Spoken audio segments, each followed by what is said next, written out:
Right, Mass Effect 2 then. It's so difficult to structure a review around a game I actually like, because usually I can just regale the plot and let its own absurdity speak for itself. This takes effort. Okay, so, Commander Shepard is killed by a new enemy called the Collectors, which is a way to say, hey, these guys are dangerous and don't piss around. You know, it's a pretty good way to say that, and then we're brought back to life in Project Lazarus, which, while I'm pretty sure is something that will never be scientifically possible, is easy enough to swallow because they don't actually try to explain it. Take note, Bioshock Infinite, when you're doing something that isn't possible, trying to explain it away with real-world science terms just makes it only more conspicuous.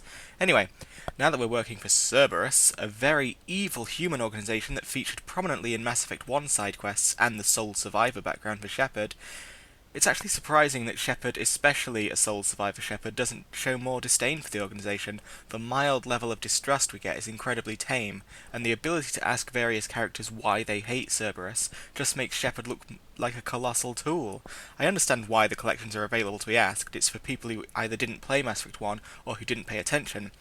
But I feel you could get the same level of exposition with Shepard being more accusatory towards them, as opposed to just like, oh, I don't understand what makes these people so bad. And that's not even touching on how Renegade Shepard, sole survivor and all, is basically a Cerberus bootlicker. It makes Renegade Shepard less of a victory at all costs sort of person, and more of a three-edgy, five-me contrarian hipster.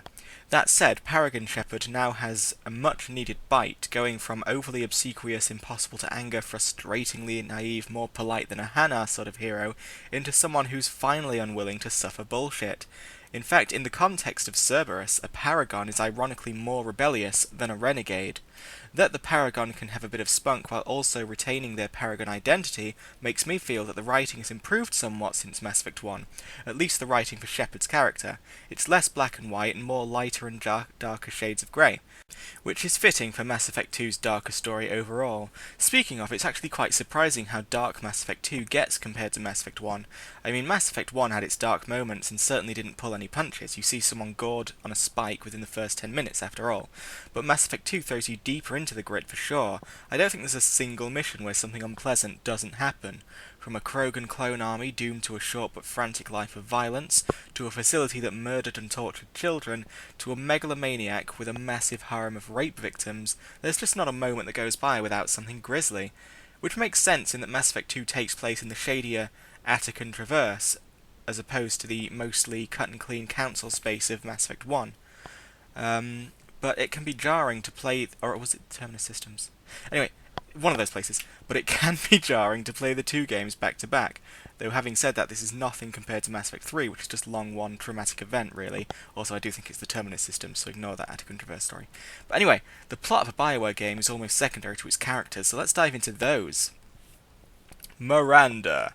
As I've hinted, I like Miranda a lot more than the fanbase do, not only because I feel she actually has something to say on the topic of over-sexualized women in gaming, but her mere presence is enough to awaken people's latent misogynist tendencies, and so she's great for weeding out your garden of friends. To start with, I'll say I'm no fan of the over-sexualized women in games, and consider it to be one of the few black marks on the Mass Effect series. It was already present in Mass Effect 1 with the entire Asari species, but Mass Effect 2 has kicked it into overdrive, with armor apparently becoming a male-only commodity, as well as more of the female characters having disproportionately large chests and bums. Was it EA's interference or BioWare's plan all along? I don't know, but I don't like it. It may be wishful thinking and me looking into things that aren't actually there, but I feel like Miranda is a commentary on this practice. Unlike the other women in the game, Miranda was literally designed by a man for the benefit of a man. Henry Lawson genetically engineered her to his exact specifications, and while he isn't using her for any creepy sexy stuff, at least I don't think so, he was nevertheless using her for his own ends. She was his property. Miranda initially comes off as arrogant and proud of her abilities and her looks, but is eventually shown to resent her genetic engineering as well as harbouring deep-seated self-esteem issues in which she doesn't feel as though she owns any of her accomplishments, or indeed any aspect of her own life. She is, to my mind, a depiction of how damaging it can be to women to perpetuate the message that their looks and their accomplishments are all for a man's consumption. Now, on a game that was largely designed and written by men, that is probably extremely wishful thinking, but some of the BioWare writers, when allowed to blog of their own volition, have shown themselves to be aware of these issues at a basic level at least, so for that reason I harbour hope. And, contrarian hipster that I am, I do feel that a lot of the fan hatred Miranda gets is for terrible reasons, far more so than Ashley Williams. You'd have to search far and wide to find a criticism of Miranda that doesn't sooner or later call her a whore, a space slut, a bitch, an ugly bitch, and other such pleasantries. I'm sure Miranda gets comments like these from many genders, but I'd wager the majority come from cis men, and it strikes me as some sort of bitter irony that these people gladly and perhaps even unwittingly consume and enjoy the sexualized images of women everywhere, but when a female character comes along and states an awareness of her own sexualization, they feel like they've been outsmarted somehow and resort to sexist attacks in retaliation. But maybe I'm overthinking it, maybe they just hate women all day, every day. Funnily enough, whenever commenters do call Miranda ugly, they usually put a lot of emphasis on how ugly her face is. Miranda's face is modelled after her voice actor's face, so in these cases, she's being lambasted for the only part of her body that's actually close to real. I wish I could say I were more surprised. Jacob. Jacob is another hated character, but not nearly to the degree of Miranda. As Miranda is Mass Effect 2's answer to the strong woman that pisses people off Ashley Williams archetype, so too is Jacob Mass Effect 2's answer to the this kind's kinda boring Kaidan Lenko archetype. Pleasantly, I see just about no racism aimed at him whatsoever, except for the parodies which turn him into a black stereotype, because God knows that's creative comedy. I suspect he evades this particular hate canon because he's well-spoken and downright quiet most of the time. If there's one thing fans are right about, though, it is that there's not much going for Jacob. Less so than Kaidan, who at least had a dark past which still haunts and affects him to this day. Jacob's evil father was a surprise to him up to his loyalty mission, and after that it's all but forgotten. Not much haunting him there, so yeah, Jacob is nice. One thing of note, though, is that his romance storyline is a bit skeezy. Seems almost entirely superficial, with Jacob referring to Shepard as a prize, and corny 70s porn dialogue thrown around by both parties. It seems Shepard can only build meaningful relationships with aliens with wounded souls. Mordin. Oh, let's be honest, Mordin's bloody brilliant. He's funny, he's sweet, and his backstory is not only interesting, but also carries significance outside of his own character, ultimately making Mordin very important. Perhaps on purpose, then, he is one of the highest chances to randomly die during the suicide mission. Bloody BioWare. What's also great is that whether you disagree with the genophage or you agree with it, Mordin's character remains significant into Mass Effect 3, unless he dies, and his story arc can end in a variety of different ways depending on your choices. More often than not in the Mass Effect trilogy, your big choices usually only amount to cosmetic differences. The choices you make with Mordin have significant impact, and it's a delight to see. Garrus. I mentioned that in Mass Effect 1, Garrus didn't have much to him. He evolves significantly in Mass Effect 2, in which he basically lives the life he was dreaming of in Mass Effect 1, taking the law into his own hands with no restrictions or rules. It ends in tragedy, and whether you help him overcome his demons or exact cathartic revenge, it feels like we get a lot closer to him personally. His romance in Mass Effect 2 feels a bit short and underdeveloped to me, though, but there is a more significant payoff coming in Mass Effect 3, so I'll forgive it. Really, I just wish emotionally charged scenes in general would allow the music playing to properly finish before moving on. Hearing that last note cut off halfway through just makes the whole thing feel abrupt and rushed. It happens a few times in the series, and it really sort of ruins everything. Jack. I rather like her character. I think she's pretty darn well done, given the sensitive nature of her backstory. She's had a lot of horrible things happen to her, and it's all left a very definite and visible psychological mark, and yet I don't feel any particular aspect of her character was portrayed insensitively, which is always a risk with these things.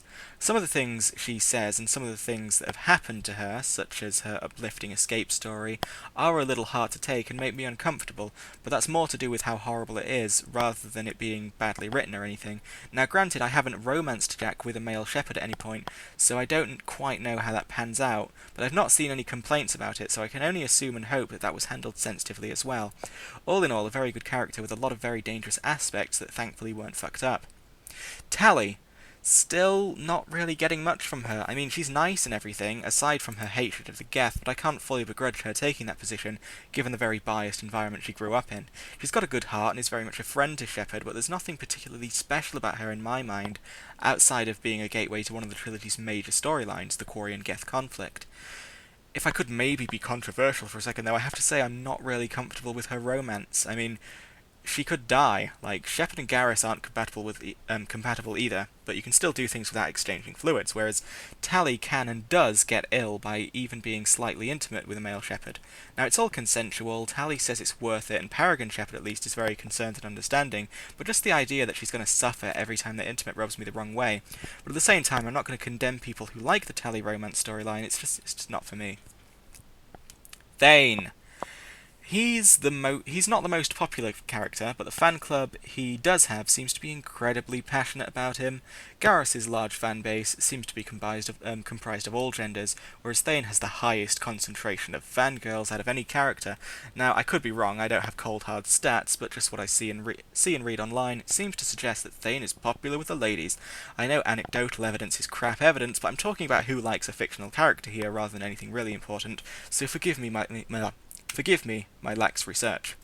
Anyway, so Thane's this brooding assassin guy who's going to die at some point, which is great because it means no commitment, am I right, ladies? And he's really slender and by shonen has big puppy dog eyes, never mind that they're gaping soulless voids. So he makes for good fangirl eye candy as well. He's a pretty good character as well, alright backstory, nice and emotional with his son and everything, but his philosophy, and by extension the Drell philosophy, is problematic as all hell. The idea that your soul and body are two separate entities and that your soul has no say or responsibility as to what your body does is some of the rapiest shit I've ever heard. I mean, Thane uses it to justify his life as an assassin, but it just doesn't work. Surely by being complacent in your body's actions, your soul is in fact taking a stand. Also, the idea of disconnection, that when the body is ill or injured or when the mind is weakened, the person is no longer whole. That is an incredibly ableist philosophy. Are people with physical disabilities not whole people? Are people with mental disabilities not whole people? Bullshit, everyone is whole and everyone is valid, and to suggest otherwise just makes you an arsehole, Thane. But let's for a second take a moment to appreciate how hilarious the Drell backstory really is. Okay, so your planet is starving and strange due to overpopulation. Probably because while your soul identified there was a problem, your body just didn't really want to wear a condom or something, but you're all sitting on your rock wondering if you'll live to see another day, and then jellyfish descend from the sky, pick a few of you up and fly away. Bam. The end. Come on now, you can't tell me that's just not the best. So who do we have left? Too many.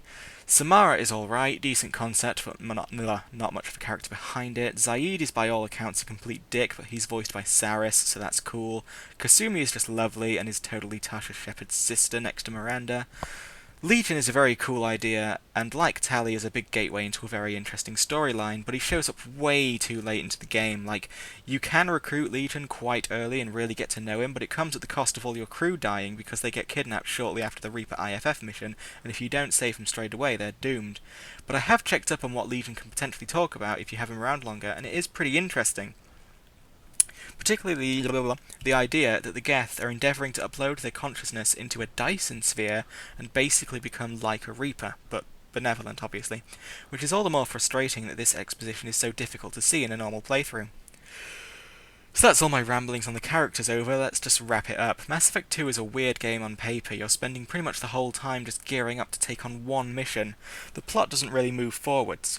It starts with the Reapers on the way, and it ends with the Reapers on the way. If anything, the plot just sort of meanders sideways and just lets you see and do some interesting things, and then it all culminates in this one mission in which anyone can die, and on your first playthrough it's likely that at least one or two will. It just doesn't look great on paper, especially considering how story-driven the series is, and yet it just works. I don't think games would work if they tried to pull this off regularly, but Mass Effect 2 just hit that sweet spot and we ended up with something really great. So I'll see you soon for the slow, painful heartbreak that is Mass Effect 3. But first, Batman.